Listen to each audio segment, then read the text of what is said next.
Olá, sejam bem-vindos ao pré-jogo Flash Score.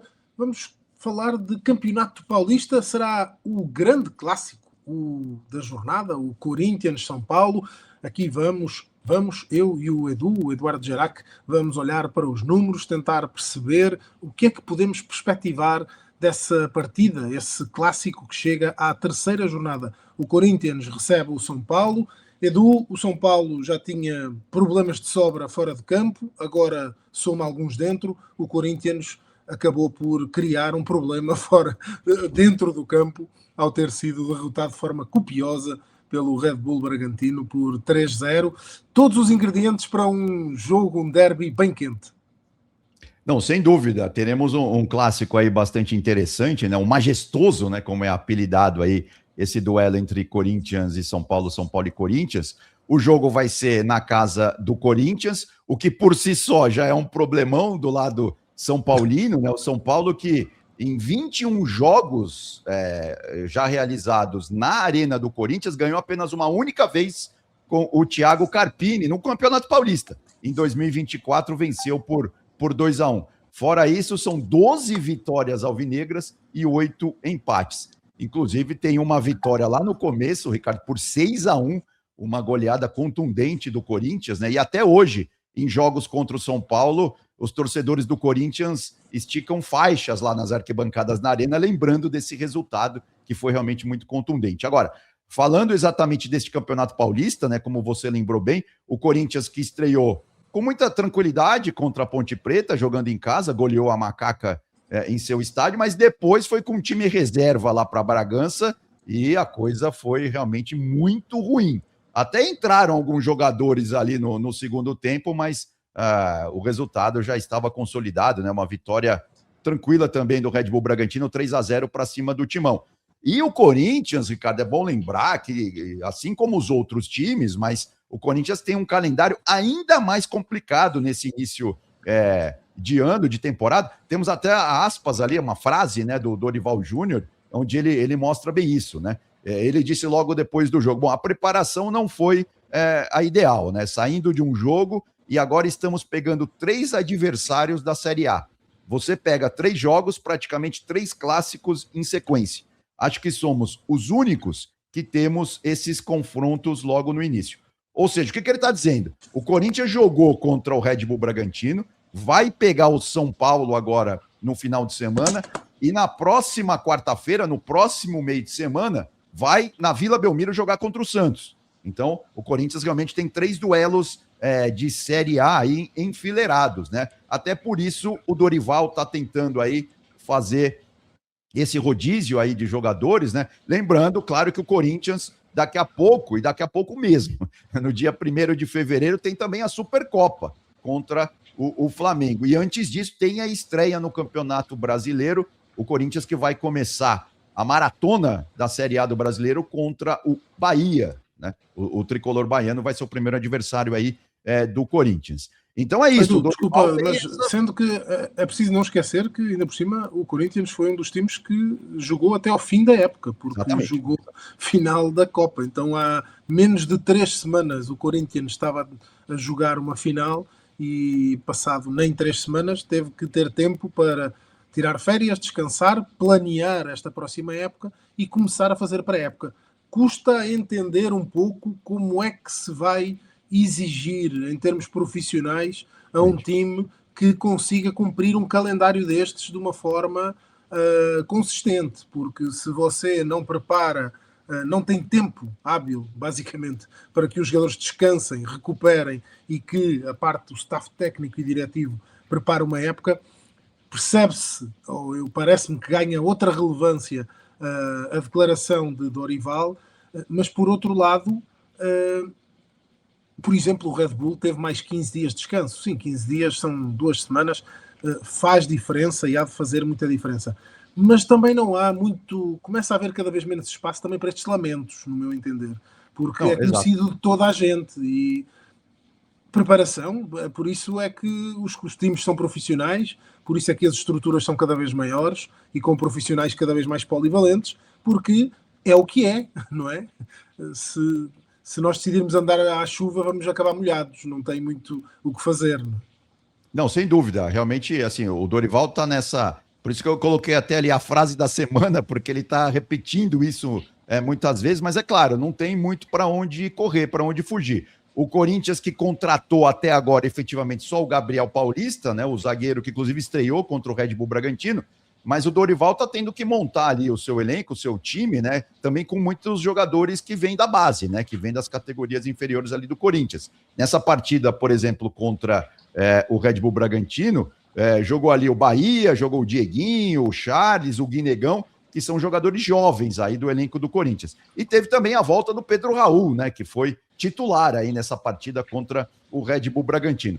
Mas a tendência contra o São Paulo é que o time que jogou contra a Ponte Preta, ou seja, já com o Breno Bidon em campo, deva ser a equipe titular, né? Também o Ramalho ali na zaga, que não atuou também contra o Red Bull Bragantino, né? Ou seja, então a tendência é o Corinthians um pouco mais forte aí diante do São Paulo, né? Com o Ramalho também, eu já disse, né? O Ramalho não jogou, o Gustavo Henrique também não jogou, que é a dupla de zaga titular aí do Corinthians, que deve estar em campo, claro, contra o São Paulo. Mas é isso, né? Jogo a jogo, o Dorival vai ter que ir vendo quem está melhor ali e montando, lógico, o seu time titular aí, mas tudo indica que o Corinthians será favorito contra o São Paulo nesse clássico, neste domingo, Ricardo. São Paulo recuperou, pelo menos psicologicamente, alguma coisa, com uma vitória por 1-0 na segunda jornada. Vem de uma derrota na primeira jornada bastante contundente, por 3-0, mas depois acabou por recuperar 1-0, mas são bastantes problemas para o São Paulo. O próprio Hernan Crespo lamentou, ou disse que era bom que a poeira assentasse um pouco, porque realmente o time do São Paulo, ou melhor, o clube São Paulo como um todo, está a viver dias muito agitados. Isso acaba por ter algum reflexo dentro do campo. Também muito poucas contratações. Lá está, Edu, acreditas mesmo que o São Paulo chega debilitado aqui a este jogo?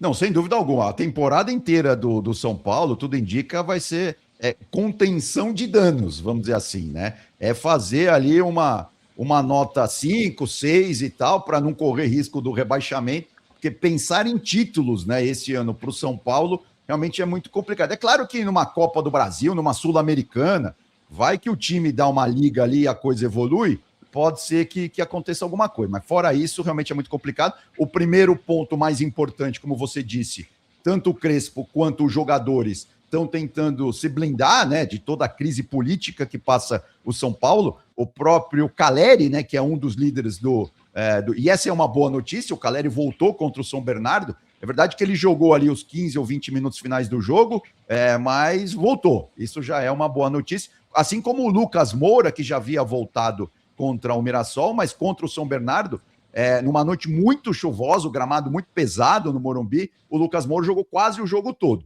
Então essas são as duas boas notícias do São Paulo, que mesmo sem contratar, tem, vamos dizer assim, reforços, né, para o seu elenco esse ano. O Lucas Moura estando inteiro, 100%, e o Caleri também, já são boas notícias para o Tricolor.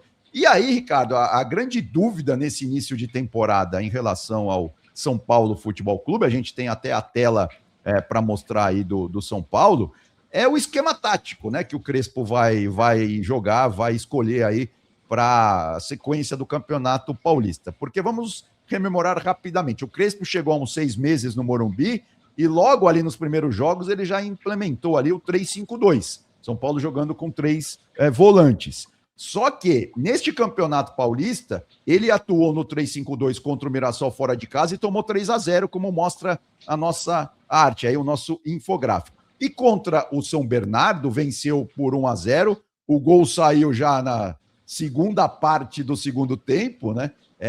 O São Paulo jogou no 4-4-2. Jogou com o português Cédric pelo lado direito, Arboleda e Sabino fizeram ali o miolo da zaga. O Sabino jogou uma enormidade contra o São Bernardo.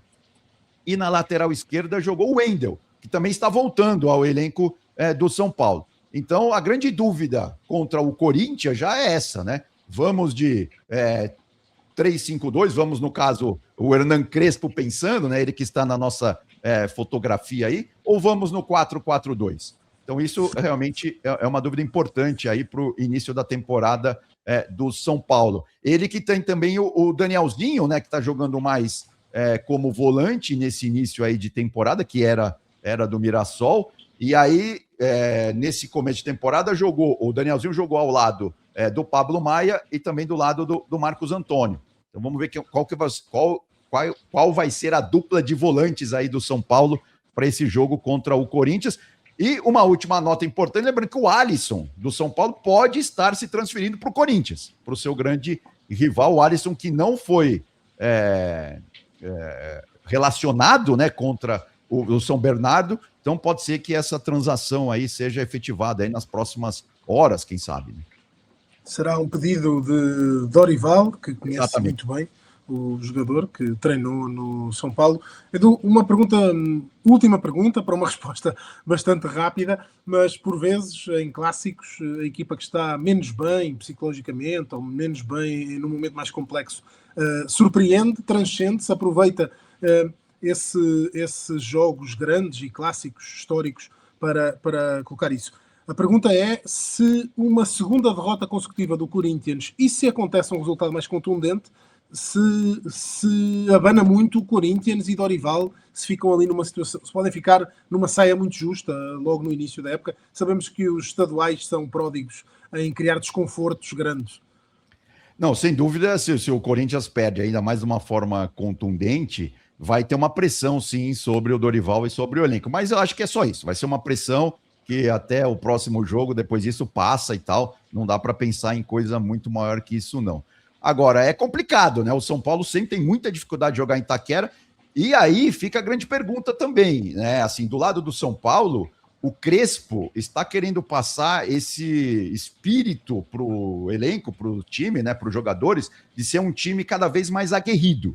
Contra o São Bernardo, isso deu certo. Vamos ver como o São Paulo vai se comportar, então, contra o Corinthians, também nessa questão mais psicológica, né? Então, sem dúvida alguma, será um clássico com muitos ingredientes interessantes para a gente acompanhar aqui na Flash Score, na narração do Marcos Noronha, né? Vamos ver e vamos ouvir. É isso que ia acrescentar aqui. Domingo, 16 horas, 4 da tarde, Marcos Noronha, em Itaquera, no estádio do Corinthians. Ele vai fazer a transmissão ao vivo de lá. 5 minutinhos antes, começa ao vivo no aplicativo e também no site do Flash Score. Tem lá aquele fonezinho que basta clicar ou então descer um pouquinho na página e pode ouvir a narração do Marcos Noronha, também de alguns outros jogos, também jogos internacionais, tudo para acompanhar no aplicativo e no site Flash Score. Já sabe, para mais pré-jogos, outros conteúdos que produzimos por aqui, nem sempre eu, quase sempre o Edu, basta inscrever-se no nosso canal e ativar as notificações e receberá um alerta. Edu, muito obrigado. Foi um prazer. Até ao próximo pré-jogo Flash Score.